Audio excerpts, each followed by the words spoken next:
Hello, my name is Fred David. This is Forrest David.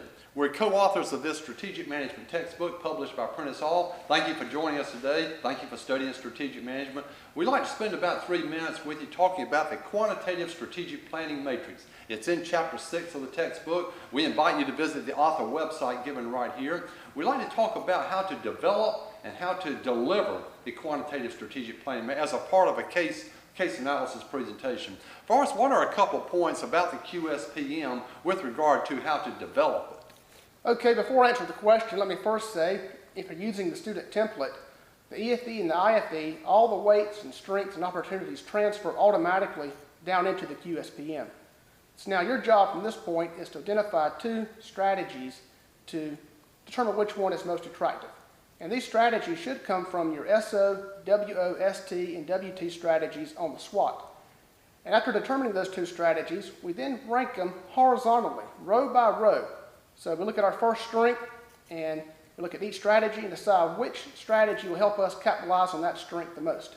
And it's important, if we give one a ranking, we must give the other a ranking. And it's also important, if we don't rank one, we must not rank the other. Absolutely, and of course a rating of 4 is going to be that strategy is most attractive, whereas a 1 would be that strategy is least attractive.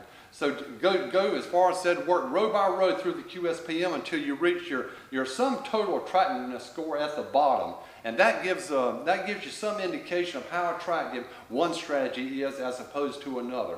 And you utilize this to pave the way for what you ultimately going to recommend the firm to do. Now, Forrest, in terms of actually delivering a QSPM, what are a couple points that could help students in terms of utilizing this matrix?